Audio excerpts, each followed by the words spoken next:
ನಮಸ್ಕಾರ ವಿದ್ಯಾರ್ಥಿಗಳೇ. ನಾನು ನಿಮಗೆಲ್ಲ ಇವತ್ತು ಅಂಗಡಿಯಲ್ಲಿ ಹೋಗಿ ಎಲೆಕ್ಟ್ರಾನಿಕ್ ಕಾಂಪೊನೆಂಟ್ಸ್ ಪರ್ಚೇಸ್ ಮಾಡೋದು, ಉದಾಹರಣೆಗೆ LED ಪರ್ಚೇಸ್ ಮಾಡೋದು ಹೇಗೆ ಪರೀಕ್ಷೆ ಮಾಡಬೇಕು ಅಂತ ಹೇಳಿಕೊಡ್ತಾ ಇದ್ದೀನಿ. ಮೊದಲನಾಗಿ ನೀವು ಒಂದು 3 ವೋಲ್ಟಿನ ಬ್ಯಾಟ್ರಿಯನ್ನು ಖರೀದಿ ಮಾಡಬೇಕು. ಈ 3 ವೋಲ್ಟಿನ ಬ್ಯಾಟ್ರಿಯಲ್ಲಿ ಒಂದು ಕಡೆ ಪ್ಲಸ್ ಇರ್ತದೆ, ಒಂದು ಕಡೆ ಮೈನಸ್ ಇರ್ತದೆ.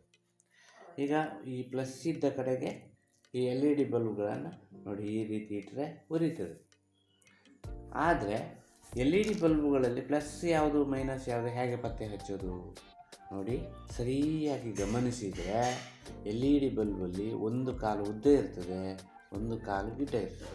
ಈ ಉದ್ದ ಇರುವ ಕಾಲನ್ನು ಪ್ಲಸ್ ಅಂತಲೂ ಗಿಡ್ಡ ಇರುವ ಕಾಲನ್ನು ನೆಗೆಟಿವ್ ಅಥವಾ ಮೈನಸ್ ಅಂತ ಹೇಳ್ತಾರೆ. ಈಗ ಇನ್ನೊಂದು ಬಲ್ಬನ್ನು ನೋಡಿ ತೋರಿಸ್ತೇನೆ ನಾನು. ನೋಡಿ, ಇದು 3 colour bulb, RGB, green, red, ಆಮೇಲೆ ಬ್ಲೂ.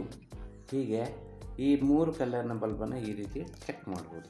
ಅದೇ ರೀತಿ ವೈಟ್ LED ನೋಡಿ, ಇದು ವೈಟ್ ಆಗಿ ಬರುತ್ತದೆ. ಈಗ ಬಲ್ಬು ಸರಿ ಇದೆಯೋ ಇಲ್ವೋ ಅಂತ ನೋಡುವಾಗ ನೋಡಿ, ಇದೊಂದು ಬಲ್ಬು ಡಿಫಾಲ್ಟ್ ಹೋಗಿದೆ.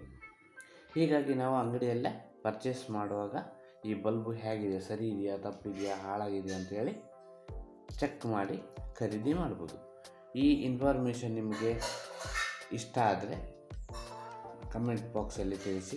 ಅದೇ ರೀತಿ ನಮ್ಮ ಮೆಕ್ ಸೈನ್ಸ್ ಗ್ರೋ ಯೂಟ್ಯೂಬ್ ಚಾನಲನ್ನು ಸಬ್ಸ್ಕ್ರೈಬ್ ಮಾಡಿ, ಲೈಕ್ ಮಾಡಿ.